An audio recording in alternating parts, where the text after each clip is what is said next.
हरिः ओम् श्री गुरुभ्यो नमः हरिः ओम् ॐ भद्रं कर्णेभिः शृणुयाम देवाः भद्रं पश्येमाक्षभिर्यजत्राः स्थिरैरङ्गैः स्तुष्टुवागुंसस्तनूभिः व्यशेम देवहितं यदायुः स्वस्ति न इन्द्रो वृद्धश्रवाः स्वस्ति नः पूषा विश्ववेदाः स्वस्ति नस्तार्क्ष्यो अरिष्टनेमिः स्वस्ति नो बृहस्पतिर्दधातु ॐ शान्ति शान्ति शान्तिः ॐ सहना भवतु सहनौ भुनक्तु सह वीर्यं करवावहै तेजस्विनावधीतमस्तु मा विद्विषावहै ॐ शान्ति शान्ति शान्तिः सदाशिवसमारम्भम्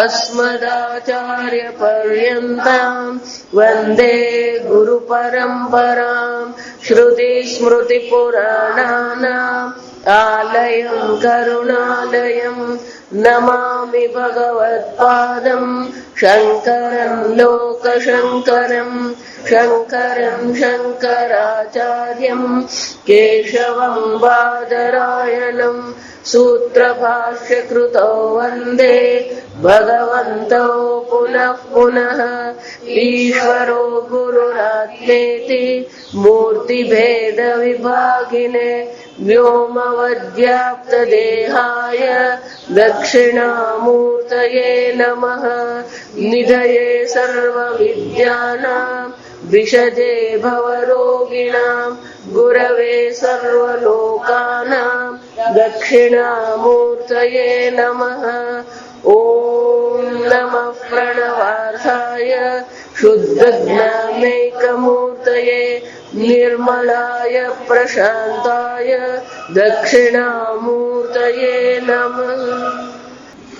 पाना नंबर 52 एतानि च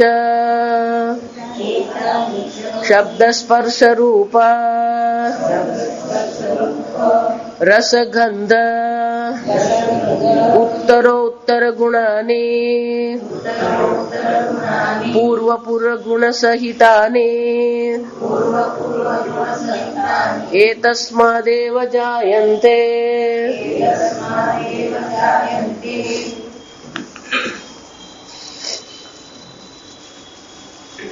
खम वायुरापर्ज्योतिः पृथ्वी विश्वस्य धारिणी। એ જ અક્ષર પુરુષમાંથી પંચમહાભૂતની પણ ઉત્પત્તિ થઈ. પણ કે પંચમહાભૂતની ઉત્પત્તિ થઈ પણ પંચમહાભૂતની સાથે સાથે શબ્દ સ્પર્શ રૂપ રસ ગંધ એટલે બહુ સરસ શંકરાચાર્યજી સંક્ષેપમાં આ સંસ્કૃતની એક વિશેષતા છે જેને આપણે ખૂબ વિસ્તારથી કહેવું પડે પણ સંસ્કૃતમાં આપણે બહુ સંક્ષેપમાં એ કહી દે. ચર્ચા શબ્દ સ્પર્શ રૂપ રસ ગંધ પણ કેવા છે? ઉત્તર ઉત્તર ગુણાની પૂર્વ પૂર્વ સહિતાની. ઉત્તર એટલે પછી, પૂર્વ એટલે પહેલા. તો કે અક્ષર પુરુષમાંથી ખમ આકાશની ઉત્પત્તિ થઈ. આકાશનો ગુણ શબ્દ છે. આકાશ રૂપી જે અક્ષર પુરુષ જે છે એમાંથી શાની ઉત્પત્તિ થઈ? આ વાયુની ઉત્પત્તિ થઈ. તો ઉત્તર ઉત્તર ગુણ, વાયુનો પોતાનો ઉત્તર ગુણ એટલે કે વાયુનો પોતાનો ગુણ સ્પર્શ તો છે જ, પણ પૂર્વ પૂર્વ ગુણ સહિત આગળના જે અભૂત જે છે એનો જે ગુણ શબ્દ છે એ પણ એનામાં છે. એનો શું થયો? વાયુમાં શબ્દ અને સ્પર્શ બે ગુણ છે. વાયુ રૂપી અક્ષર પુરુષમાંથી જ અગ્નિની ઉત્પત્તિ થઈ. તો અગ્નિનો પોતાનો ઉત્તર એટલે કે અગ્નિનો પોતાનો ગુણ છે રૂપ. પૂર્વ પૂર્વ ગુણ સહિત શબ્દ સ્પર્શ રૂપ. આપણે બોલીએ ત્યારે આટલે લાંબુ કરવું પડે પણ સંસ્કૃતમાં શું થઈ જાય? ઉત્તર ઉત્તર ગુણ ગુણાની પૂર્વ પૂર્વ ગુણ સહિતાની એતાની ભૂતાની જલ. એ જ રીતે અગ્નિમાંથી શું થયું? અગ્નેરાપહ, એ આપ ઉદકની ઉત્પત્તિ થઈ. ઉદકમાં શું થવાનું? 4 ગુણ એનો પોતાનો. રસ ગુણ તો ખરો, પણ પૂર્વ મહાભૂતો જે છે એના પણ 3 ગુણ, શબ્દ સ્પર્શ રૂપ અને રસ. અને છેલ્લે પૃથ્વી જે છે એ પૃથ્વીમાં એનો પોતાનો ગુણ ગંધ છે, અને આગળના 4 ગુણ થઈને 5 ગુણ થયા. એટલે શંકરાચાર્ય કહે છે આ પ્રકારથી સમજી લેવાનું કે આકાશનો શબ્દ ગુણ છે, અને દરેક મહાભૂતના પોતાના ગુણ છે, અને પૂર્વના ગુણ પણ એનામાં આવવાના જ. એટલે ટીકાકાર બહુ સરસ સમજાવે. જો આવી રીતે કે જેવી રીતે સફેદ રંગનો જો દોરો હોય, બહુ સરસ કે શુક્લ તંતુ, તો કે સફેદ રંગનો દોરો છે, અને સફેદ રંગના દોરામાંથી જો હું કપડું બનાવું, તો કે કપડું પણ કયા રંગનું બનવાનું? શુક્લ બનવાનું. શુક્લ તંતુ જો છે તો શુક્લ તંતુ અવસ્થાપન્ના દેવ અન્વય કારણે જાયમાન પટ શુક્લ ગુણ. શુક્લ ગુણના ગુણ વાળા દોરામાંથી જો કપડું બનાવ્યું તો કપડું પણ શુક્લ સફેદ જ હોવાનું. એ જ રીતે આકાશનો પોતાનો શબ્દ ગુણ છે. આકાશમાંથી જો વાયુ બન્યો હોય તો વાયુમાં પણ આકાશનો ગુણ અવશ્ય આવવાનો. જેમ પેલો દોરાનો સફેદ રંગ જે છે, કપડામાં સફેદ રંગ આવે, એમ આકાશમાંથી વાયુ બન્યો તો આકાશનો ગુણ અવશ્ય વાયુમાં આવવાનો જ છે. સમજી લેવા જેવી વસ્તુ. અને એટલે કે છે આ પ્રકારથી દરેકમાં શું થવાનું? એ આગળના ગુણ આવતા જશે. આમ પૃથ્વીમાં 5 ગુણ જોવા મળે છે. આ રીતે એ તસ્માદ એતાની જાયંતે, આમ એ અક્ષર પુરુષમાંથી આ પંચમહાભૂતોની પણ ઉત્પત્તિ થઈ. અને ગઈકાલે આપણે જોયું એમ કે આ જે ઉત્પત્તિ જે થઈ છે, તો ઉત્પત્તિ એ ઉલટો ક્રમ છે. એટલે પહેલા પંચમહાભૂતની ઉત્પત્તિ છે, પછી દેહની ઉત્પત્તિ છે, એટલે કે સ્થૂળ છે, સૂક્ષ્મ છે. એટલે હંમેશા તત્વબોધ વાંચતા રહેવાનું. હું મહિને આવું કે 2 મહિને આવું, શું કરવાનું? આ તત્વબોધ ગોખી નાખવાનું. આપણી ભાષામાં કહીએ, પંચમહાભૂત જે છે એ માયાના 3 ગુણ છે. ત્રિગુણાત્મિકા માયા. એ ત્રિગુણાત્મિકા જે માયા જે છે એ માયા સ્વરૂપ જે છે એ માયા અને બ્રહ્મ સાથે થઈને શું થયું? આ સંપૂર્ણ જગતનું કારણ બને. તો માયામાં 3 ગુણ છે, તો માયામાંથી ઉત્પન્ન થયેલા પંચમહાભૂતમાં પણ શું થવાના? 3 ગુણ હોવાના. આગળ જેમ કહ્યું ને, તો કે પંચમહાભૂત જે છે એને આગળ બેસાડી દો.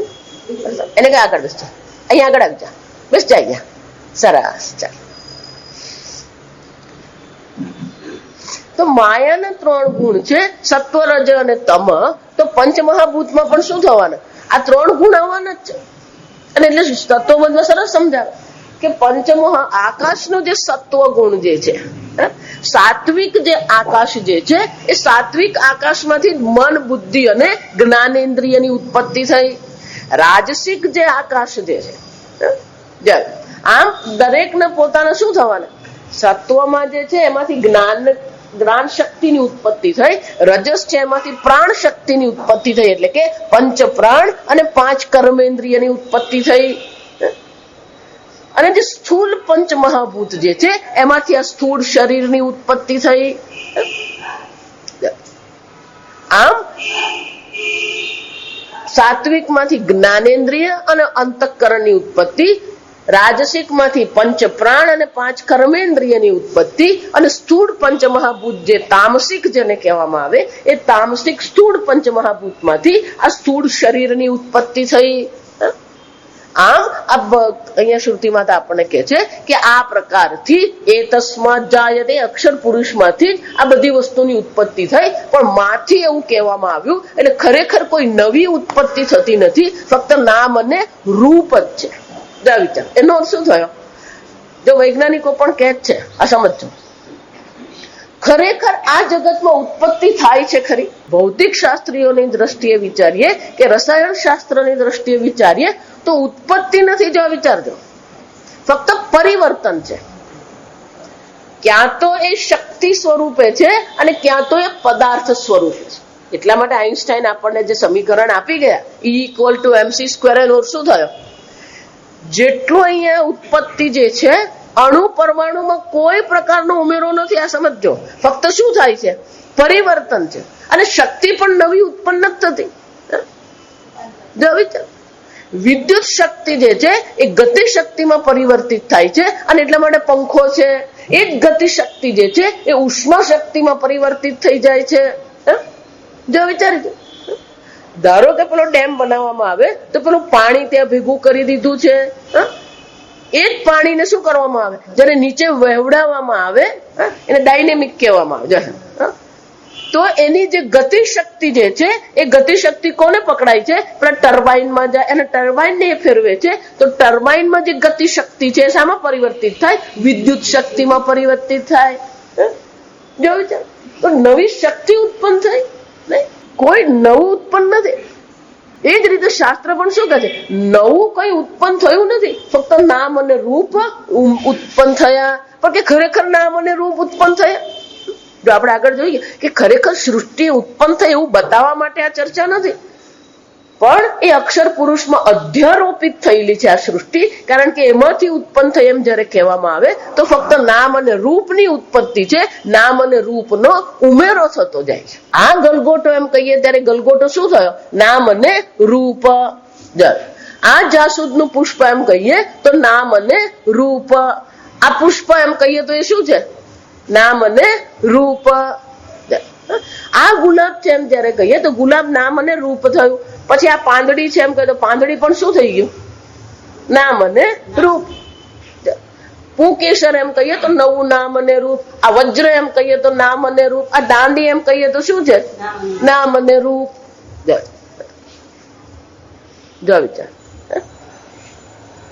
4 નામ અને રૂપ છે: પાંદડી, પુકેસર, દાંડી અને વજ્ર. આ 4 નામ રૂપ જે છે એ 4 નામ રૂપ વિશેષ પ્રકારે ગોઠવણ કરવામાં આવી અને બીજું નામ અને રૂપ બની ગયું પુષ્પ.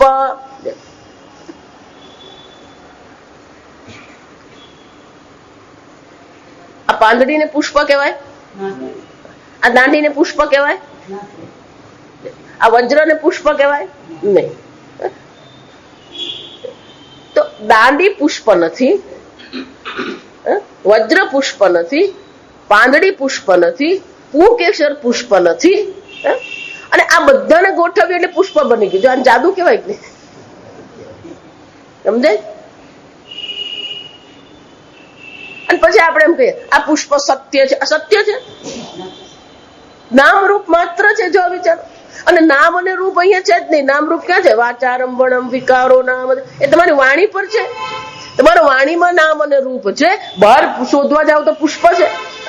અનેક વેદાંત હાથમાં પુષ્પ પકડીને કહેવાનું પુષ્પ નથી. તો કે આ પાંદડી છે, તો પાંદડી છે. આ પાંદડીમાં ઉપર રૂવાટી છે, નીચે સાદું છે, એમાં અનેક પ્રકારની નસ છે, અનેક પ્રકારના કોષ છે. તેનો શું થાય? નામ રૂપમાં પણ પાછા નામ રૂપ છે. કોષ નામ રૂપ એમ કહીએ તો એની અંદર પાછા નામ રૂપ છે. આમ નામ રૂપની ઉત્પત્તિ થતી રહે છે, પણ ખરેખર કોઈ ઉત્પત્તિ થઈ ખરી છે જ નહીં. આમ આપણે સંક્ષેપમાં એક મંત્રમાં સંક્ષેપમાં સૃષ્ટિની ઉત્પત્તિની ચર્ચા કરી. પણ સૃષ્ટિમાં વિવિધતા છે, અનેકતા છે. હું એટલા માટે કહું, ઘડો અને માટીનું દ્રષ્ટાંત લઈએ ને એ બહુ સરળ છે.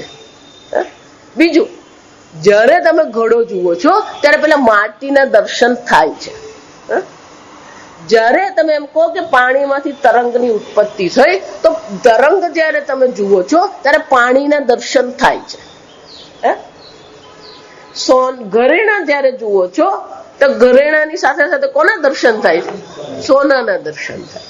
કેમ? સોનું ઉપાદાન કારણ છે, માટી ઉપાદાન કારણ છે, અને જ્યાં કાર્ય હોય ત્યાં ઉપાદાન કારણ હોવાનું જ. કોઈ એવું કહી શકે ને હું ઘડો લઈ આવ્યો પણ માટી લાવ્યો નથી? કહી શકે? કપડું જુઓ છો, અરે શર્ટ જુઓ તો કપડા વિના શર્ટના દર્શન થાય નહીં. એટલે દ્રષ્ટાંત છે ને બહુ સરળ છે આ સમજવું. પણ જયારે એને આપણે દ્રાષ્ટાંત એટલે કે અહીંયા અક્ષર પુરુષ માટે જોઈએ તો આ જગતના દર્શન થાય. જો આકાશ માટીમાંથી ઘડો બન્યો તો માટી એ ઉપાદાન કારણ છે અને ઘડાના દર્શનની સાથે સાથે કોના દર્શન થાય? માટીના દર્શન થાય. તો એ તસ્માત જાયતે પ્રાણઃ, આ પરમાત્મા અક્ષર પુરુષમાંથી આ જગતની ઉત્પત્તિ થઈ એમ કહેવામાં આવે તો જગતના દર્શન થાય ત્યારે શું થવું જોઈએ? આ થવું જોઈએ કેવું પડે? જો વિચાર, વિચાર. ઘડાના દર્શન થાય ત્યારે માટીના દર્શન થતા હોય તો આ જગતના દર્શન થાય ત્યારે કોના દર્શન થવા જોઈએ? વિચાર. આ જોઈએ શબ્દ મૂકવો પડે. સ્વામીજી કે લોકોને આ જોઈએ એમ કેવું પડે આપણે. એટલે જ નરસિંહ મહેતા પણ શું કહી ગયા? અખિલ બ્રહ્માંડમાં એક તું શ્રી હરિ, બીજું છે જ નહીં. ઈશાવાસ્ય ગુમસણ, અહીંયા જે કઈ છે ઈશ્વર માત્ર છે. પણ આપણે એના સિવાય બાકી બધું જ દેખાય. એટલે જ દુઃખી થઈએ. જો સમજો દુઃખનું કારણ એ છે કે જે છે એ જોતા નથી અને જે ખરેખર નથી એને શું કરતા રહીએ છીએ? છે માનીને ચાલી રહ્યા છે આપણે અને એને એટલું મહત્વ આપીએ છીએ આપણે જીવનમાં. જો વિચાર, 7મા અધ્યાયમાં પણ આ જ ચર્ચા ચાલે છે કે આ શરૂ થશે આજથી 4થા શ્લોકથી કે ભગવાન કહે છે કે આ મારી અપરા અષ્ટધા અપરા પ્રકૃતિ, ત્યાં પણ આ જ છે. ખંવાયુ જ્યોતિરાપ, ત્યાં પણ આ જ છે. જો વિચાર, ભગવાન ત્યાં એ જ કે અષ્ટધા પ્રકૃતિ, આ મારી અષ્ટધા પ્રકૃતિ છે અને મારામાંથી ઉત્પન્ન. મત્તઃ, મત્તઃ એટલે શું છે? મારામાંથી. ભગવાન કહે છે આ બધું મારામાંથી ઉત્પન્ન થયું. જો ભગવાન માંથી ઉત્પન્ન થયું હોય તો આ બધાના દર્શન થાય ત્યારે કોના દર્શન થવા જોઈએ? ઈશ્વરના દર્શન થવા જોઈએ. પવન તું, પાણી તું, ભૂમિ તું, ભૂધરા, વૃક્ષ થઈ ફૂલી રહ્યો આકાશે, બીજમાં વૃક્ષ તું, વૃક્ષમાં બીજ તું, જોવું પટંતર, પટંતર એટલે જાદુ. જો સમજો, આ ભગવાન આશ્ચર્ય જ છે કે વૃક્ષ દેખાય પણ તું દેખાતો નથી. આ વાયુ દેખાય પણ તું દેખાતો નથી. આ પાણી દેખાય પણ તું દેખાતો નથી. જોવું પટંતરો, ભગવાન આ તમારી માયા છે કે ભલભલન શું કરતી રહે છે? ભમાવતી રહે. આ 7મા અધ્યાયમાં જ આવશે બધું. ભગવાન આ તમે જ છો તો દેખાતા કેમ નથી? દૈવી હિએશા મમ માયા દુરથ્યયા. અર્જુન, આ મારી માયા, આ સ્વભાવ, આ પ્રકૃતિ જે છે એને પાર કરવી અર્જુન અઘરી છે. જો માયા એવું આવરણ બનાવી દીધું છે ને કે જે છે એ દેખાતું જ નથી આપણને અને જે નથી એને પર આપણે શું કરીએ? આખું જીવન સમર્પિત કરી દઈએ. વિચાર, કોને તમે જીવન સમર્પિત કરો? કોના માટે તમે જીવન જીવી રહ્યા છો? જે અનિત્ય છે એને માટે આપણે સમર્પિત છે અને જે નિત્ય છે એને આપણે શું કરીએ છીએ? અવગણના કરીએ છીએ. એટલે 9મા અધ્યાયમાં ભગવાન કહેશે જ અવજાનંતિમાં મૂઢા. આ બધા મૂઢ છે, અવિદ્યાને કારણે મોહિત થઈ ગયા છે અને બધા શું કરી રહ્યા છે? અવજાનંતિ, બધા મારી અવગણના કરી રહ્યા છે. જે છે તમારી સામે જ, જે તમે સ્વયં છો એની તમે અવગણના કરો છો અને બાકીને બધાને શું કરતા? માતાજી તમે આવો ને, તમે આવો ત્યારે અમે ટાઈમ મળે ત્યારે અમે આવશું, બાકી તો પછી હવે અમારું સંસાર તો અમારે ચલાવવાનો. જે પરમાત્માનું શ્રવણ કરવાનું છે, જે પરમાત્મા મહત્વના છે, એ આપણા માટે શું થઈ ગયા છે? ગૌણ થઈ ગયા. જો વિચાર, આપણા જીવનની અગ્રિમતા કઈ છે? આમ શ્રુતિમાં તો સંક્ષેપમાં તો આપણને કે જ છે. એટલે શંકરાચાર્યજી આગળ કે છે, જો વિચાર, બહુ સરસ ભાષ્ય છે. હવે પછી આગળ સંક્ષેપતઃ પરવિદ્યા વિષયમ અક્ષરમ નિર્વિશેષમ પુરુષમ સત્યમ દિવ્ય હિ અમૂર્ત ઇત્યાદિના મંત્રેણ ઉક્ત્વા પુનઃ તદેવ સવિશેષમ વિસ્તરેણ વક્તવ્યમ ઇતિ પ્રવૃતે સંક્ષેપ વિસ્તાર ઉક્તઃ हि पदार्थः सुख अधिगम्यः भवति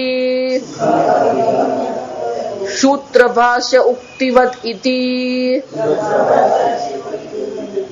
यह अपि प्रथमजात् प्राणाद् हिरण्यगर्भात् जायते अंडस्य अंतर विराट सह तत्व अंतरित्वेन लक्ष्यमाणः अपि एतस्मादेव पुरुषात् जायते एतन्मयः च इति एतद् अर्थम् आह तच्च विशिनष्टि विशिनष्टि तच्च विशि એ શંકરાચાર્યજી કહે છે કે સંક્ષેપતઃ આ એક મંત્રમાં સંક્ષેપમાં આપણને આ જણાવી દીધું કે પંચમહાભૂતની ઉત્પત્તિ થઈ, મનની ઉત્પત્તિ થઈ, સર્વ ઇન્દ્રિયોની ઉત્પત્તિ થઈ, પ્રાણની ઉત્પત્તિ થઈ. શંકરાચાર્યજી કહે છે જયારે વિષય અઘરો હોય, જયારે વિષય દુર્લભ હોય ત્યારે જેને સંક્ષેપમાં કહેવામાં આવ્યું છે સંક્ષેપતઃ પરવિદ્યા વિષયમ અક્ષરમ. પહેલા સંક્ષેપમાં આપણને જણાવવામાં આવ્યું કે પરાવિદ્યાનો વિષય અક્ષર પુરુષ છે અને એ અક્ષર પુરુષ સ્વયં કેવો છે? નિર્વિશેષમ. એની કોઈ વિશેષતા છે જ નહીં, નિર્ગુણ છે, નિરાકાર છે, નિર્વિશેષ એ બ્રહ્મ છે. અને એ અક્ષર બ્રહ્મ કેવો છે આપણને સંક્ષેપમાં કહેવામાં આવ્યું પુરુષમ સત્યમ દિવ્ય હિ અમૂર્ત. એ જ પુરુષ એક સત્ય છે, બાકીની બધી વસ્તુ કેવી છે? મિથ્યા છે. અમૂર્ત એનો કોઈ આકાર નથી, એ નિરાકાર છે, એનું કોઈ રૂપ નથી ઇત્યાદિના વગેરે શબ્દો દ્વારા એ નિર્વિશેષ જે છે મંત્રેણ ઉક્ત્વા પુનઃ આમ નિર્વિશેષ જે અક્ષર પુરુષ જે છે એનું આપણને શું કરવામાં આવ્યું? સંક્ષેપતઃ આપણને એનું નિરૂપણ કરવામાં આવ્યું. હવે શું કરે છે? તદેવ એ જ જે નિર્વિશેષ પુરુષ જે છે એ નિર્વિશેષ પુરુષને શું કરવામાં આવ્યું? સવિશેષમ વિસ્તરેણ. હવે એને સવિશેષ આપણે જેનો અનુભવ કરી રહ્યા છે એ સવિશેષ જે અક્ષર પુરુષ જે છે એનો સંક્ષેપમાં તો આપણને વર્ણન કરવામાં આવ્યું. હવે શું કરશે? વિસ્તરેણ વક્તવ્યમિતિ. એનું વિસ્તાર પૂર્વક પણ વર્ણન કરવું જોઈએ. કેમ? જેને સંક્ષેપમાં કહેવામાં આવે, શંકરાચાર્ય પોતે જ કહે વક્તવ્યમિતિ પ્રવૃત્તે પવવૃત્તે સંક્ષેપ વિસ્તાર ઉક્ત હિ પદાર્થ. કારણ કે જે પદાર્થનું સંક્ષેપમાં અને વિસ્તારથી જયારે વર્ણન કરવામાં આવે ત્યારે એ પદાર્થ શું થઈ જાય છે? સુખ અધિગમ્ય ભવતી. સુખ એટલે સરળતાથી. જે દુર્લભ છે સમજવામાં એ શું થઈ જાય? જયારે એને સંક્ષેપમાં અને વિસ્તારમાં કહેવામાં આવે ત્યારે એ સમજવામાં સુલભ થઈ જાય. સુખ એટલે સુખ એટલે શું છે? સુલભ, સરળતાથી. એટલે શંકરાચાર્યજી કહે છે એક મંત્રમાં આપણને નિર્વિશેષ અક્ષર પુરુષ અને સવિશેષ અક્ષર પુરુષ આમ બે મંત્રો દ્વારા આપણને સમજાવવામાં આવ્યું. હવે શ્રુતિ માતા સ્વયં વિસ્તરેણ. ગઈકાલે મેં કહ્યું કે આ ત્રીજા મંત્રથી 11મા મંત્ર સુધી આપણે વિસ્તારથી હવે શું કરશે કે આ અહીંયા જે કઈ છે સર્વ અક્ષર પુરુષ માત્ર છે. તો એટલા માટે ગીતામાં પણ આપણે જોઈએ ને 10મો અધ્યાય 11મો અધ્યાય શાના માટે છે? આ સમજો, ભગવાનની વિભૂતિ એટલે ભગવાન સ્વયં જ છે. જો સમજો, વિભૂતિ તો ભગવાન આપણી દ્રષ્ટિએ વાપરે છે કે આપણે હંમેશા કોઈક વિશેષતા હોય ને તો આપણું મન એમાં દોરાય. કોઈક વિશેષતા ન હોય તો આપણું મન એની નોંધ લેતું નથી. અને એટલા માટે ભગવાન શું કરે છે? પેલું વિભૂતિનું વર્ણન કરે. અને જયારે વિભૂતિનું વર્ણન કરી રહ્યા છે ત્યારે ધીમે રહીને ભગવાન કહી દે છે કે આ તો બધું શું છે? આ પર્વતાણામ હિમાલય, આ પર્વતોમાં હિમાલય હું છું એમ જયારે ભગવાન કે છે તો ખાલી હિમાલય જ ભગવાન છે એમ નહીં, સર્વ પર્વતો પણ કોણ છે? વહેતા પાણીમાં નદીઓમાં ગંગા હું છું એમ કે છે તો ગંગા માત્ર ભગવાન નથી પણ સર્વ નદીઓ કોણ છે? ભગવાન જ છે. આમ ભગવાને વિસ્તારથી પોતાના સ્વરૂપનું વર્ણન કર્યું. એ વિભૂતિનું વર્ણન ભગવાને કર્યું, પણ વિભૂતિનું વર્ણન કર્યા પછી અર્જુનના મનમાં થયું ભગવાન આ વિભૂતિનું તમે વર્ણન તે કર્યું પણ દેખાતું નથી. આપણે જેવી જ હાલત જો સમજ. એટલે એને ભગવાને શું કહ્યું? ભગવાન આ તમે જે વિભૂતિનું વર્ણન કર્યું એ વિરાટના મારે દર્શન કરવા છે.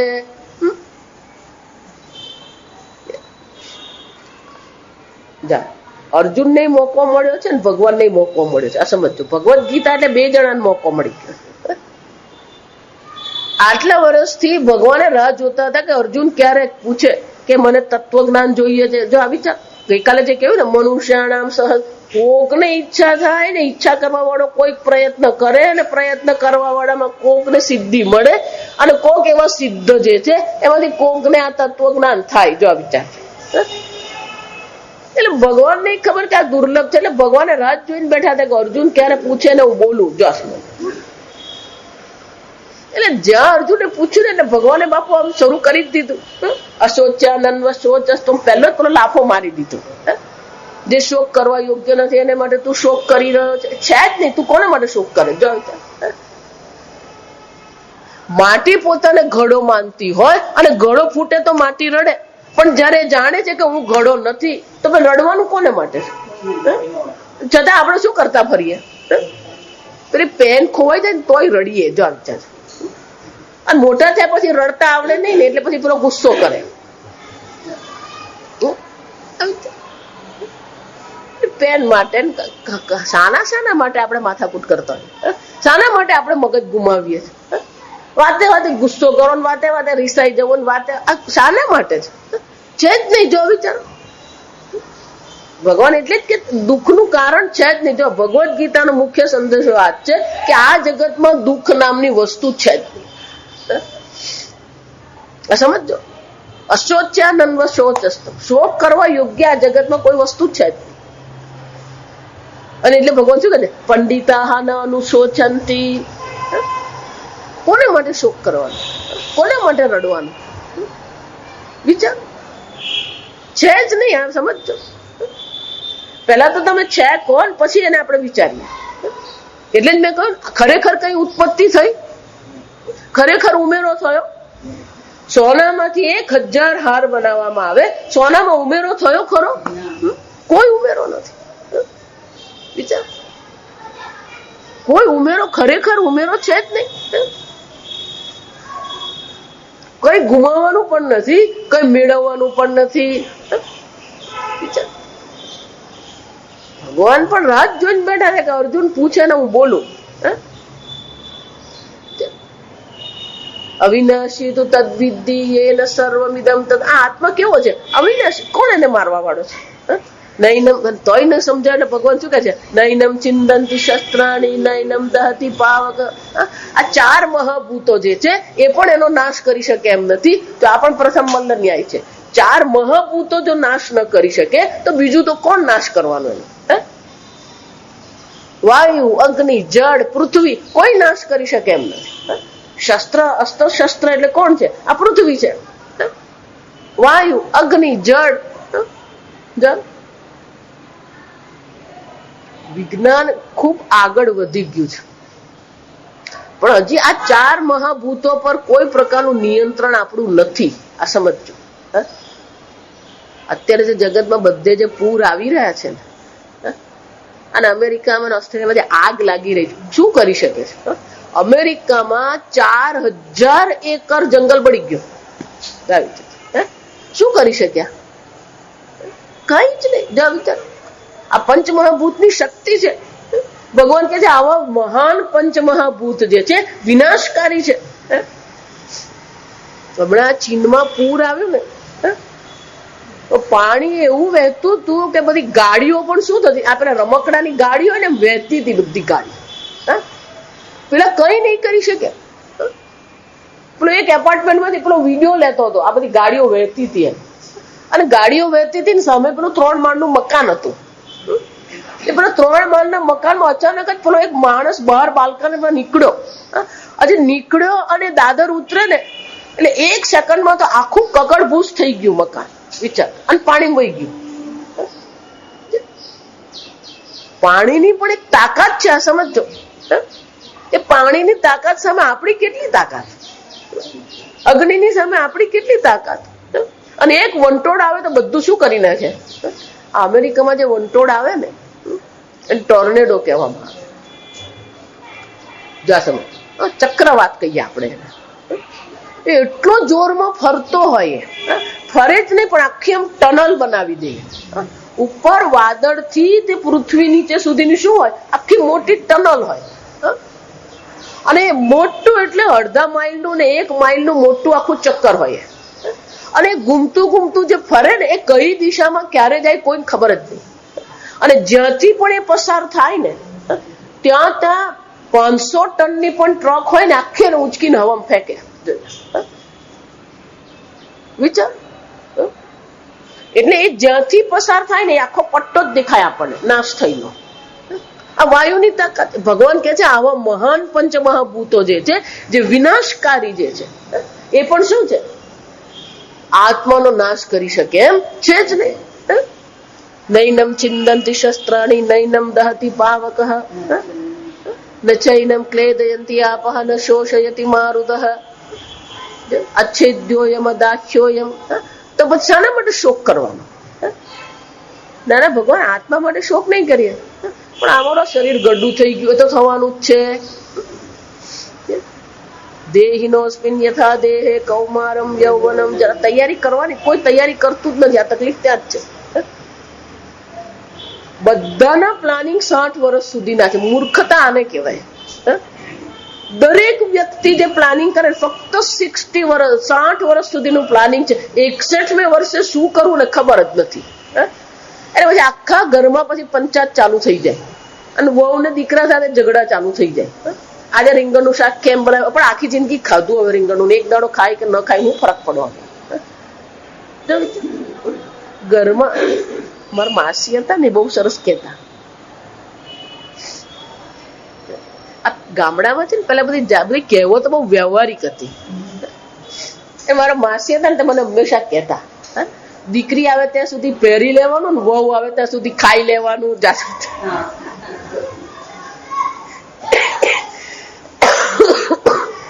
કે એક વાર ઘરમાં દીકરી આવી ને પછી મમ્મીને કશું એ પહેરવાની છે. જો સમજતો જય પહેરવા, તું હું પહેરવાની લા મને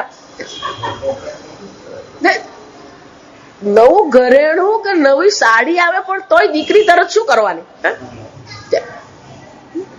અને વહુ આવે ત્યાં સુધી જેટલું ખાવું હોય ને એટલું ખાઈ લે.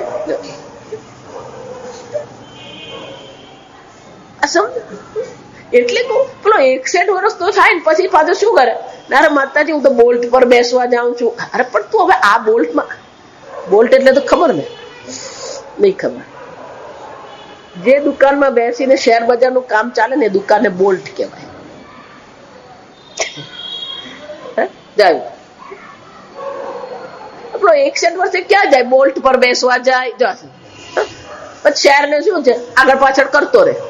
આ શેર સવારે પેલા શેર લે ને સાંજે બીજા શેર વેચી દે, એમાં 15-25 હજાર નફો થઈ જાય. અને ક્યાંક 15-25 હજાર શું થાય. હમણાં ગયા અઠવાડિયે ગગડ્યું ને, પેલો પાઉન્ડ અલગ થઈ ગયો, પાઉન્ડ અલગ થઈ ગયો. આપણને કશી ખબર જ નહીં, બહુ શાંતિ છે આ સમજો. એને બ્રેક્ઝિટ કહેવાય, એને બ્રેક્ઝિટ કહેવાય. જો આ સમજ, બ્રિટન યુરોપિયન યુનિયનમાંથી એક્ઝિટ કરી દીધું, એને શું કીધું, બ્રેક્ઝિટ. માતાજી તમને બધું ખબર, અમને બધું જ ખબર હોય. જા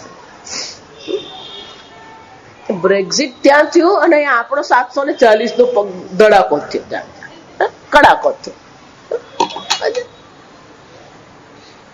61 અને તું 61 વર્ષ થયા એટલે આપણે તો પેલું 51 જ કહીએ. સમજજો કે વનમાં પ્રવેશ થયો.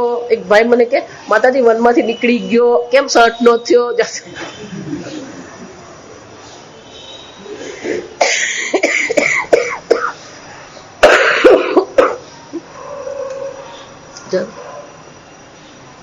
આ બધા પરથી દ્રષ્ટિ ખસવી જોઈએ. એટલે કહું Vedanta is a best retirement plan.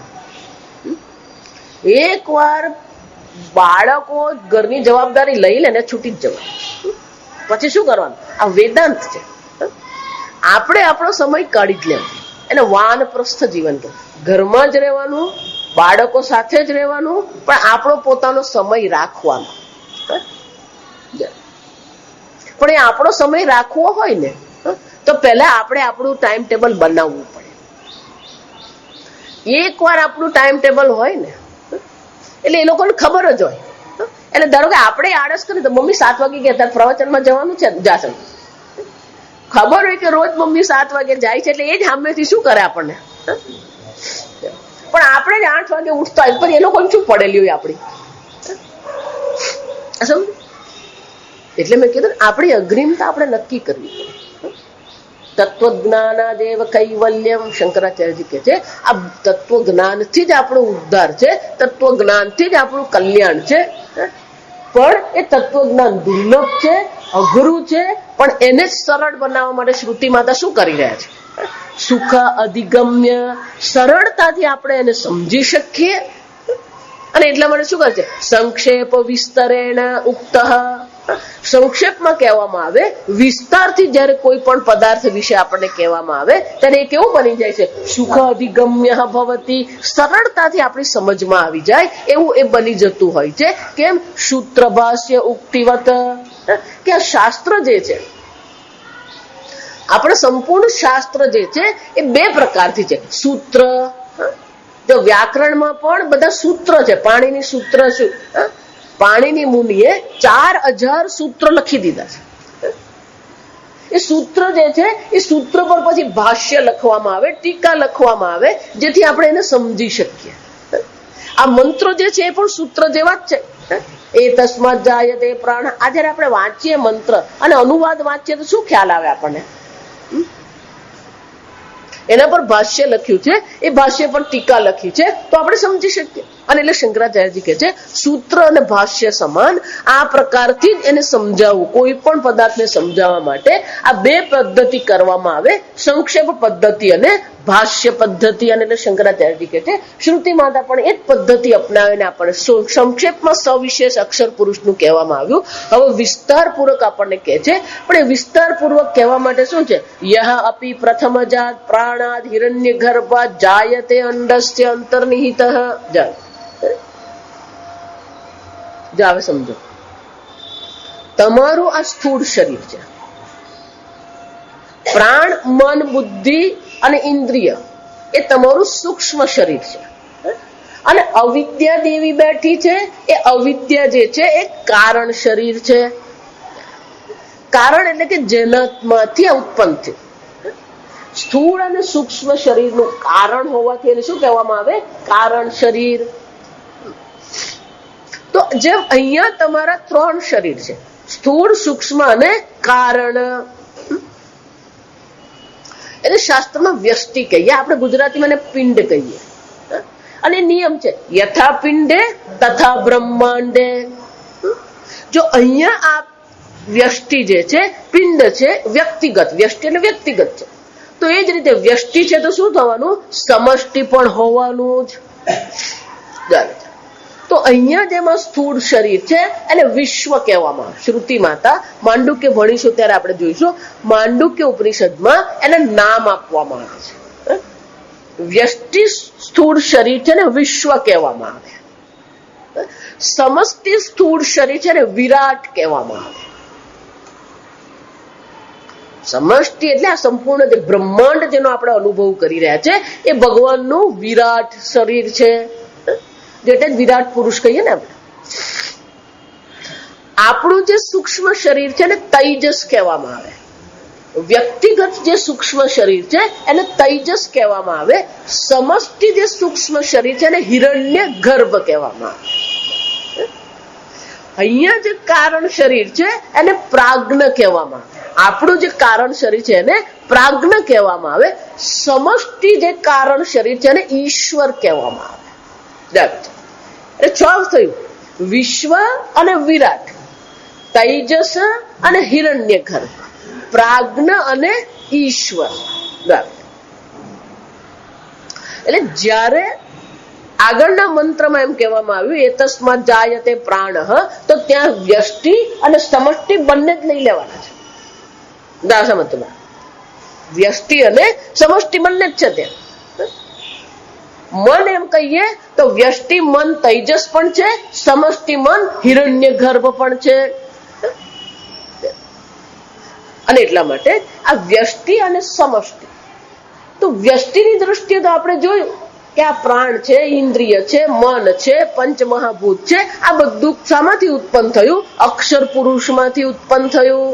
એટલે શંકરાચાર્યજી કહે છે કે આ જે વિરાટ જે છે, જેના આપણે દર્શન કરી રહ્યા છે, તો કે વિરાટ ક્યાંથી ઉત્પન્ન થયું? તો કે સમષ્ટિ જે સ્થૂળ શરીર છે એ સમષ્ટિ સૂક્ષ્મ શરીરમાંથી ઉત્પન્ન થયું. તો આ બહુ જ વ્યવસ્થિત છે, એમાં તમે કઈ શંકા કરી શકો એવી શક્યતા જ નથી. આ સમજ, આ જે બ્રહ્માંડ જે તમે અનુભવ કરી રહ્યા છો, એ જે સમષ્ટિ બ્રહ્માંડ જે છે, એ સમષ્ટિ બ્રહ્માંડની ઉત્પત્તિ ક્યાંથી થઈ? હિરણ્ય ગર્ભમાંથી થઈ. એટલે શંકરાચાર્યજી કહે છે પ્રથમ જાત. પણ કે આ હિરણ્ય ગર્ભ કેવું છે? પ્રથમ જાત, પ્રથમ છે, પ્રથમ જન્મ જેનો થયો. કારણ જો કારણ ઈશ્વર છે એનો જન્મ નથી. સમજો, જે કારણ ઈશ્વર, જે સમષ્ટિ શરીર જે છે એનો જન્મ છે ને, એ તો છે જ, એ અક્ષર પુરુષ તો છે જ. જો આ વિચાર, સમષ્ટિ જે કારણ જેને આપણે કહીએ એ ઈશ્વરની ઉત્પત્તિ નથી, ઈશ્વર તો છે જ. જો એટલે આ બાળકોને આપણે જવાબ આપતા તકલીફ પડે. આપણે આ બધું ક્યાંથી આવ્યું? પરમેશ્વર, પરમ પિતા પરમેશ્વર માંથી ઉત્પન્ન થયું. એટલે પેલો પૂછે પણ પરમેશ્વર પિતા કોનામાંથી ઉત્પન્ન થયા? વિચાર, ઈશ્વરનો જન્મ નથી, પણ ઈશ્વર જે છે ને સમષ્ટિ કારણ શરીર જે ઈશ્વર છે એમાંથી જ સમષ્ટિ સૂક્ષ્મ શરીર હિરણ્ય ગર્ભની ઉત્પત્તિ થઈ. તો પહેલો જન્મ કોનો થયો? હિરણ્ય ગર્ભનો. એટલે હિરણ્ય ગર્ભનું નામ શું પડી ગયું? પ્રથમજઃ. જેનો પહેલો જન્મ. અનુજઃ એટલે પછી જે જન્મેલો હોય. નાના ભાઈને શું કહેવામાં આવે? અનુજઃ, કારણ કે પછી જન્મ્યો. અનુ એટલે પછી. આપણે જ્યેષ્ઠ પુત્ર કહીએ, પહેલો. એટલે શંકરાચાર્યજી કહે છે પ્રથમજઃ. આ પ્રથમજઃ જે હિરણ્ય ગર્ભ જે છે, પ્રથમજઃ પ્રાણાદ, અને પ્રાણ પણ કહેવામાં આવે, કારણ કે સૂક્ષ્મ છે ને, એટલે સૂક્ષ્મમાં મન અને પ્રાણ બંને આવી. એટલે પ્રથમ જાત પ્રાણાદ હિરણ્ય ગર્ભાત, જેનો પ્રથમ જન્મ થયો છે એ પ્રાણ સ્વરૂપ જે છે એ હિરણ્ય ગર્ભમાંથી શું થયું? જાયતે અંડસ્ય અંતર્નિહિત વિરાટ. આ વિરાટની ઉત્પત્તિ થઈ, હિરણ્ય ગર્ભમાંથી વિરાટની ઉત્પત્તિ થઈ. તો એ વિરાટ જે છે સહ તત્વાંતર અંતરિત્વેન લક્ષ્યમાણ. પણ આ બધી વસ્તુ જો અક્ષર પુરુષમાંથી ઉત્પન્ન થઈ છે, તો હિરણ્ય ગર્ભ પણ શું છે? એ જ અક્ષર પુરુષ છે. અને એ જ અક્ષર પુરુષ જે હિરણ્ય ગર્ભ સ્વરૂપે છે, એમાંથી શાની ઉત્પત્તિ થઈ? વિરાટની ઉત્પત્તિ થઈ. એટલે એ વિરાટ જે છે એ પણ કેવું છે? તત્વ અંતરિત્વ. એ પણ શું છે? તત્વની અંતર્ગત જ છે. ગળામાંથી જો માટી બને હોય તો ગળો ક્યાં છે? માટીમાં. અને એટલે કે છે આ પ્રકારથી જે ઉત્પત્તિ, જે વિરાટની ઉત્પત્તિ થઈ, જે કેવું છે? અંતરિત્વેના. એ પણ એ તત્વમાં જ છે. એનું અધિષ્ઠાન જે છે એ તો કોણ છે? આ તત્વ જ છે. અક્ષર પુરુષ જ એ વિરાટનું અધિષ્ઠાન છે. અંતરિત્વેન લક્ષ્યમાણ અપી એ તસ્માદેવ પુરુષાત જાયતે. આ વિરાટ જે છે એ પણ અક્ષર પુરુષમાંથી જ જન્મ્યું છે. એ તન્મય ચૈતી. અને એટલા માટે કેવું છે? જે બહુ સરસ મજા, સોનામાંથી ઘરેણા ઉત્પન્ન થયા હોય, સુવર્ણમાંથી ઘરેણા ઉત્પન્ન થયા તો ઘરેણા સુવર્ણમય કહેવાય ને. સુવર્ણમાંથી ઉત્પન્ન થતા કેવા છે? સુવર્ણમય. તો આ વિરાટ પણ પુરુષમાંથી ઉત્પન્ન થયો હોય તો વિરાટ પણ કેવો છે? એ તન્મય. એ જ પુરુષમય છે, એટલે કે એ પુરુષ માત્ર છે. અને એ દર્શાવવા માટે જે એ તદ અર્થમાં. આમ આ વિરાટ પણ એ પરમાત્મા માત્ર છે, કારણ કે પરમાત્મામાંથી જ આ વિરાટની ઉત્પત્તિ થઈ છે. અને એ દર્શાવવા માટે હવે પછીનો આ ચોથો મંત્ર શ્રુતિ માતા આપણને દર્શાવે છે. ચોથો મંત્ર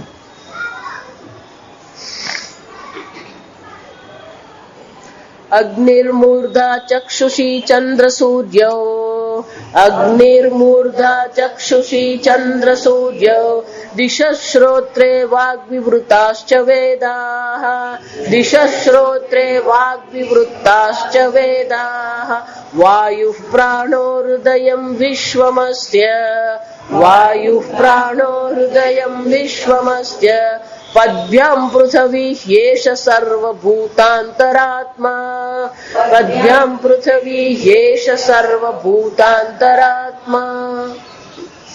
બહુ સરસ વિરાટનું વર્ણન કરે છે. તો યાદ રાખવાનું, શૌનક મુનિ અને અંગિરાનો સંવાદ છે. શૌનક મુનિએ પ્રશ્ન કર્યો તો કોને એકને જાણવાથી સર્વનું જ્ઞાન થઈ જાય? કસ્મિન્નુ ભગવો વિજ્ઞાતે સર્વમ વિજ્ઞાતમ ભવતી. અને અંગિરા મુનિ ઉપદેશ કરી રહ્યા છે તો કે આ જ પુરુષના જ્ઞાનથી સર્વનું જ્ઞાન થઈ જાય. પણ એ પુરુષ કેવો છે? અગ્નિર્મૂર્ધા ચક્ષુષી સૂર્ય ચંદ્ર. બહુ સુંદર છે.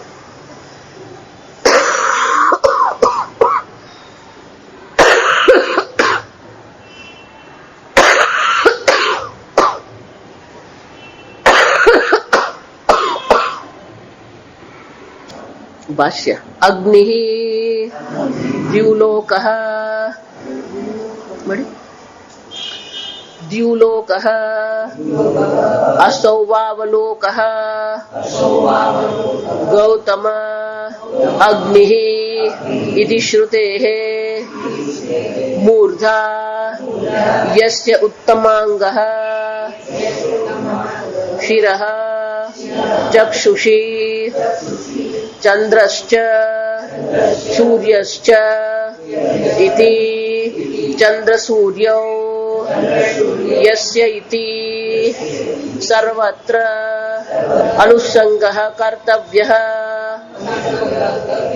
અસ્ય ઇતિ એતસ્ય અસ્ય ઇતિ એતસ્ય પદસ્ય વક્ષ્યમાણસ્ય યસ્ય ઇતિ વિપરિણામં કૃત્વા દિશઃ શ્રોત્રે યસ્ય વાગ્વિવૃતાઃ ઉદ્ઘાટિતાઃ પ્રસિદ્ધાઃ વેદાઃ યસ્ય વાયુઃ પ્રાણઃ યસ્ય હૃદયં અંતઃકરણં વિશ્વં સમસ્તં જગદસ્ય યસ્ય ઇતિ એતત. અગ્નિ મૂર્ધા. અગ્નિ એટલે કે પંચમહાભૂત અગ્નિ. એટલે શંકરાચાર્યજી કહે છે અગ્નિ દ્યુલોક. દ્યુલોક એટલે સ્વર્ગલોક. તો કે અગ્નિનો અર્થ તમે સ્વર્ગલોક કેવી રીતે કર્યો? જો અંગ્રેજીમાં અમને ડિફેન્ડિંગ કહેવાય. તમે કોઈ પણ પ્રકારનો અર્થ આપો તો તમારો અર્થ સાચો છે એ તમારે જ પુરવાર કરવું પડે. તો શંકરાચાર્યજી સ્વયં કહે છે કે આ અગ્નિનો અર્થ શું છે? દ્યુલોક. બરાબર સમજ. આપણને શંકરાચાર્યજી પર શ્રદ્ધા છે એટલે શંકરાચાર્યજી જે કે આપણે શું માનીએ? સાચું માની લઈએ. પણ શંકરાચાર્યજી જાણે છે કે બીજા ઘણા એવા તાર્કિકો હશે જે પ્રશ્ન ઉઠાવી શકે કે આ અગ્નિને તમે દ્યુલોક કેમ કીધું? અગ્નિ મૂર્ધા છે એમ કહેવામાં આવ્યું. એટલે શંકરાચાર્યજી કહે છે અગ્નિનો અર્થ દ્યુલોક સ્વર્ગલોક છે. હું નથી કહેતો. કેમ? અસૌ વાવલોક ગૌતમ અગ્નિ. અસૌ આ જે સ્વર્ગલોક જે છે એને હે ગૌતમ અગ્નિ કહેવામાં આવે છે. આવો એક શ્રુતિમાં મંત્ર જોવા મળે છે જે કહે છે કે આ જે સ્વર્ગલોક જે છે એનો ત્યાં પણ કયા શબ્દથી નિરૂપણ કરવામાં આવ્યું? અગ્નિ રૂપે જ દર્શાવવામાં આવ્યું. અને એટલે કે છે આ પ્રકારથી અગ્નિ એ શું છે? સ્વર્ગલોક છે. કેમ? કારણ કે અગ્નિ પંચમહાભૂત તરીકે લઈ શકાય નહીં. એની ચર્ચા તો આગળ થઈ જ ગઈ છે. આ સ્વર્ગ છે એ શું છે? મૂર્ધા. મૂર્ધા એટલે શંકરાચાર્ય કહે છે ઉત્તમાંગ. આપણા શરીરનું ઉત્તમ જે અંગ જે છે શું છે? શિરઃ. આ ઉત્તમ અંગ જ છે. આ સમજ. ઉત્તમ એટલે બે રીતે છે કે ઉપર છે, સૌથી ઉપર પણ છે, અને બીજી દ્રષ્ટિએ જોઈએ તો શું છે? ખરેખર આ ઉત્તમ અંગ છે. બરાબર સમજ. મનુષ્યની જે સ્વતંત્રતા પ્રગટ થઈ રહી છે કોને કારણે છે? આપણને વિશેષ પ્રકારનું મગજ આપવામાં આવ્યું છે, અને એમાં એવી કાર્યકરણ કામ ચાલી રહ્યું છે, એવી રીતે કાર્યાન્વિત કરવામાં આવ્યું છે કે તમારી સંકલ્પ શક્તિ અભિવ્યક્ત થઈ શકે છે. જ્યારે કૂતરો એમ આપણે કહીએ, કીડી એમ કહીએ કે વૃક્ષ કહીએ. વૃક્ષ પણ જીવ છે, કીડી પણ જીવ છે, કૂતરો પણ શું છે? જીવ જ છે. કૂતરો જીવ છે, પણ કોઈ પ્રારબ્ધને કારણે આ 15-20 વર્ષ માટે એને કયું શરીર મળેલું છે? એ 15-20 વર્ષ માટે એને આ કૂતરાનું શરીર મળેલું છે. અત્યારે તમારું કોઈક એવું પુણ્ય છે જે પુણ્યને કારણે તમને આ મનુષ્ય શરીર મળેલું છે. જ્યાં સમજ એટલે કોણ મળ્યું છે તો પછી શું કરવાનું છે? એનો સદુપયોગ કરી લેવાનો છે. પરમાત્મા તત્વને જાણવું એકમાત્ર મનુષ્ય શરીરનું લક્ષ્ય છે. તો જીવની દ્રષ્ટિએ વિચારીએ તો મનુષ્ય કહીએ, કૂતરો કહીએ, કીડી કહીએ કે વૃક્ષ કહીએ, શું ફરક છે? બોલો. આપણા ખાતામાં અનેક પાપ પુણ્ય પડેલા છે. કૂતરા તરીકે જે જન્મેલો જીવ છે એના ખાતામાં પણ શું છે? અનેક પાપ પુણ્ય પડેલા છે. જીવના અનંત જન્મ છે. અનંત જન્મ જો હશે તો પછી અનંત પ્રકારના કર્મ પણ શું થવાના? સંચિત કર્મ પડેલા છે. આ બધામાં તત્વબોધ કામ આવે સમજવાનું. દરેકના 3 પ્રકારના કર્મ છે. સંચિત કર્મ છે, પ્રારબ્ધ કર્મ છે, ને આગામી કર્મ છે. તો જીવની દ્રષ્ટિએ તો બધા સમાન જ છે. કીડી એમ કહીએ તો કીડી પણ શું છે? 5-15 દિવસ માટે એને આ કીડીનું શરીર મળ્યું. એ કીડીનું શરીર છોડીને જીવ પાછળ શું થવાનું? કોને ખબર? આપણે ત્યાં દીકરો બની નહીં આવે આ સમજવાનું. એટલે પહેલાના જમાનામાં પેલું કોઈ મૃત્યુ પામે ને તો રાત્રે પેલા કથરોટમાં ચોખાનો લોટ પાથરીને મૂકી દેતા રસોડામાં. હા જો. અને પછી સવારે ઉઠીને જો એમાં જે પ્રકારનો આકાર દેખાય ને એ જન્મ એને મળ્યો. પેલો મોર દેખાય તો શું કે છે? આ દાદા મોર બની ગયા. પછી મોર અહીંયા અમદાવાદમાં બન્યા કે રાજસ્થાનમાં બની ગયા કે અમેરિકામાં બની ગયા એ આપણને ખબર નથી, પણ મોર બને એટલું સાચું.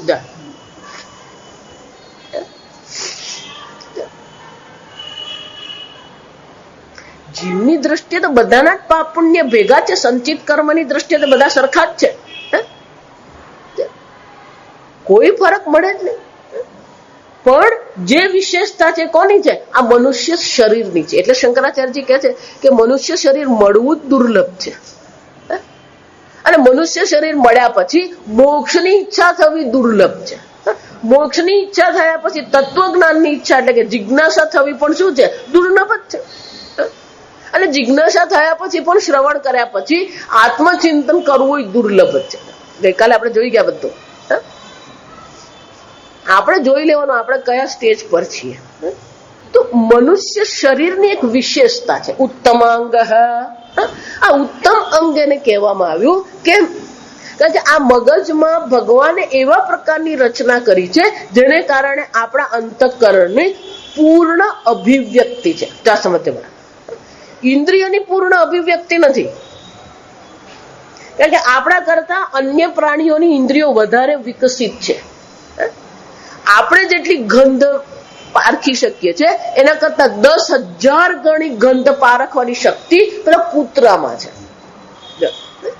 આપણે દૂર જોઈ જોઈને કેટલું દૂર જોઈ શકીએ, પણ પેલી સમડી છે એ શું કરી શકે છે? સમડી ઉપર આકાશમાં છે, પણ નીચે પેલું નાનું સસલું દોડતું હોય ને એ એને દેખાય. પેલો સાપ જતો એ પણ શું થાય એને દેખાય છે. જો વિચારો કેમ ભગવાન એની વિશેષ પ્રકારને આંખ આપી છે, જેને કારણે દૂરની વસ્તુ પણ જોઈ શકે. દક્ષિણ ધ્રુવ બાજુ તમે જાઓ ને, ઓસ્ટ્રેલિયા, ન્યુઝીલેન્ડ, દક્ષિણ અમેરિકા, એક વિશેષ પ્રકારના પ્રાણીઓ છે. એ લોકોનું 70% જીવન આ દરિયામાં કે દરિયાને ઉપર આકાશમાં જ જાય. એ લોકોનું આલ્બેટ્રોસ કરીને આવે અને એની પાંખ ફેલાવે ને તો 8 ફૂટ પહોળું થાય. એટલું મોટી પક્ષી છે. શરીર એનું નાનું છે પણ પાંખ એને મોટી આપી છે, કારણ કે 70% એનું જીવન ક્યાં જવાનું, ઉડવામાં જ જવાનું. પણ આવા પક્ષીઓ જે છે પાણી પર ઉડતા હોય તો પેલી નીચે માછલી હોય તો એ શું કરે જોઈ ને. આ એમ ઇન્દ્રિયોના વિકાસની દ્રષ્ટિએ માણસની એટલી ઇન્દ્રિયો વિકસિત નથી, આ સમજો. પણ આપણું જીવન જીવવા પૂરતું ભગવાને આપણને ઇન્દ્રિયોનો વિકાસ આપ્યો છે. પણ ખરેખર જે વિકાસ છે કોનો છે? આ અંતઃકરણનો વિકાસ. અંતઃકરણની અભિવ્યક્તિ પૂર્ણ છે. એ અંતઃકરણની અભિવ્યક્તિ પૂર્ણ હોય તો જ પછી આ પૂર્ણ સ્વતંત્રતા આપણી પ્રગટ થઈ શકે. કર્મણી એવ તવ અધિકાર. આ કર્મની સ્વતંત્રતા ત્યારે જ અભિવ્યક્ત થાય જ્યારે અંતઃકરણ પૂર્ણતઃ અભિવ્યક્ત થાય. અને એટલે શંકરાચાર્યજી કહે છે કે આ ઉત્તમ અંગ છે. મૂર્ધા એ શું છે? ઉત્તમ અંગ છે, કારણ કે અંતઃકરણની પૂર્ણ અભિવ્યક્તિ ત્યાં છે. અને અંતઃકરણની કેટલી અભિવ્યક્તિ છે પ્રશ્ન ઉપનિષદમાં આપણે જોઈ ગયા કે આ ચૈતન્યની કેટલી અભિવ્યક્તિ છે એને આધારે આપણે કળા નક્કી કરી. 16 કળા જે કહેવામાં. વૃક્ષમાં ફક્ત સંવેદના છે. એમની પાસે ઇન્દ્રિય નથી પણ સંવેદના છે, સમજી શકે. તમે એને ખખડાવ્યા હો તો એ સમજી શકે, તમે એને પ્રેમ કરો એ સમજી શકે. સંવેદના છે એને એક કળા કહેવામાં આવે. જેમ જેમ પ્રાણીની ઉત્પત્તિ થઈ છે, જેમ ઉત્ક્રમણ થતું જાય એમ કળા પણ શું થતી જાય? વધુ ને વધુ કળા અભિવ્યક્ત થાય. પણ આ મનુષ્ય જે છે કેવો છે? 16 કળા અભિવ્યક્ત થાય. આ બધું પ્રશ્ન ઉપનિષદમાં આવી ગયું છે. પણ એ 16 કળા અભિવ્યક્ત કોને કારણે થઈ રહી છે? આ ઉત્તમ અંગને કારણે. અને એટલે શંકરાચાર્ય કહે છે આ અંગ જે છે મૂર્ધા છે, કેવું છે? ઉત્તમ અંગ છે. રચનાની દ્રષ્ટિએ પણ ઉત્તમ છે. આ સમજો. અત્યારે હજારો વૈજ્ઞાનિકો એક માથાકૂટ કરી રહ્યા છે કે આપણું મગજ જે ચાલી રહ્યું છે, આપણે કોમ્પ્યુટર લાવીએ ને તો કોમ્પ્યુટર લાવીએ એ કોમ્પ્યુટર કેવું હોય? 1000 GB નું હોય. પછી એ કેટલા મેગા હર્ટ્ઝે કામ કરે. કોમ્પ્યુટરમાં 1000 GB ની મેમરી છે, એની કેપેસિટી થાય. વૈજ્ઞાનિકોએ જોયું કે આ માણસનું મગજ જે છે એ કરોડો GB ની માહિતી એની અંદર છે. એટલે વિચાર કરે છે લોકો કે આટલી બધી માહિતી આમાં ભેગી કરી રાખી છે અને સતત 24 કલાક એ ચાલતું રહે છે, પણ એ ગરમ થતું નથી. પેલું કોમ્પ્યુટર ની આપણો મોબાઈલે વાપરીએ ને, મોબાઈલે શું થઈ જાય? પણ 5 મિનિટ વાત કરે એટલે કાને તપી જાય. આપણો મોબાઈલ તો ગરમ થાય પણ કાને તપી જાય. જો વિચાર. એ વૈજ્ઞાનિકો વિચાર કરે કે આ મગજ તપી કેમ જતું નથી? કેમ? કારણ કે આપણે જ ઉપયોગ કરીએ છીએ એમ નહીં. આ હૃદય પણ કોને કારણે ચાલી રહ્યું છે? હૃદય, આ મગજ અનૈચ્છિક એટલે કે પોતાની રીતે ખૂબ કામ કરી રહ્યું છે. કે આટલું બધું મગજ જો કામ કરી રહ્યું હોય, આટલી બધી એનામાં મેમરી છે, પણ એ ગરમ થતું નથી. કેમ? એટલે ખોપડી અને મગજની વચ્ચે ભગવાને પેલું પાણી રાખેલું. જા વિચારજો. કોમ્પ્યુટરની ચિપ્સ ને પાણીમાં રખાય નહીં.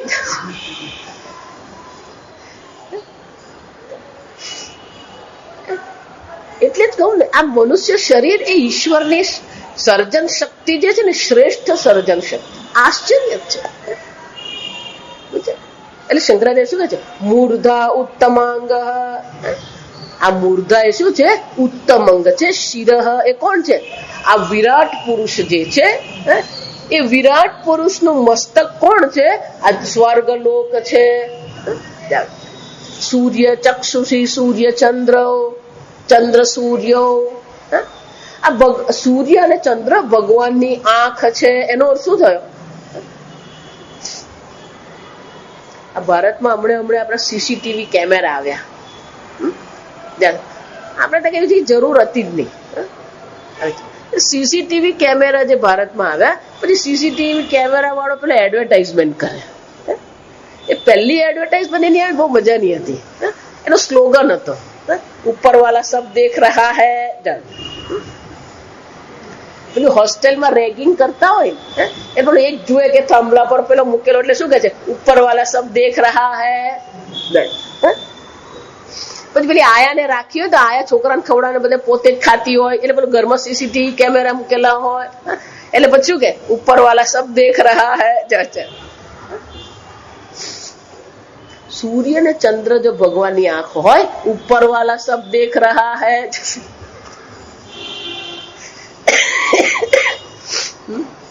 ભગવાનની નજરની બહાર કશું છે જ નહીં. એટલે જ કહું આ એક જ જો મંત્ર સમજાઈ જાય જિંદગી સુધરી જાય. સ્વર્ગ ભગવાનનું મસ્તક છે, સૂર્ય અને ચંદ્ર ભગવાનની બે આંખો છે. ચક્ષુષી એટલે શું થાય? આ એને દ્વિવચન કહેવાય. શંકરાચાર્ય કહે છે અહીંયા એક શબ્દ ઉમેરવાની જરૂર છે, યસ્ય. કેમ? અગ્નિમૂર્ધા આ સ્વર્ગલોક મસ્તક છે, પણ કોનું મસ્તક છે? વિરાટનું. એવું કેવું પડે. અસ્ય યસ્ય એટલે શું છે? એ અક્ષર પુરુષ જે વિરાટ પુરુષ છે એ વિરાટ પુરુષનું મસ્તક સ્વર્ગલોક છે. તો વિરાટ પુરુષનું યસ્ય એનું એવું કહેવાય. એટલે કે છે આ સૂર્ય ચંદ્ર એમની આંખો છે. આગળ આપણે આવતી. ઓમ અસતોમા સદ્ગમય તમસોમા જ્યોતિર્ગમય મૃત્યોર્મા અમૃતંગમય. ઓમ પૂર્ણમદ પૂર્ણમિદં પૂર્ણાત પૂર્ણમુદચ્યતે પૂર્ણસ્ય પૂર્ણમાદાય પૂર્ણમેવાવશિષ્યતે. ઓમ શાંતિ શાંતિ શાંતિ. હરિ ઓમ શ્રી ગુરુભ્યો નમઃ. હરિ ઓમ.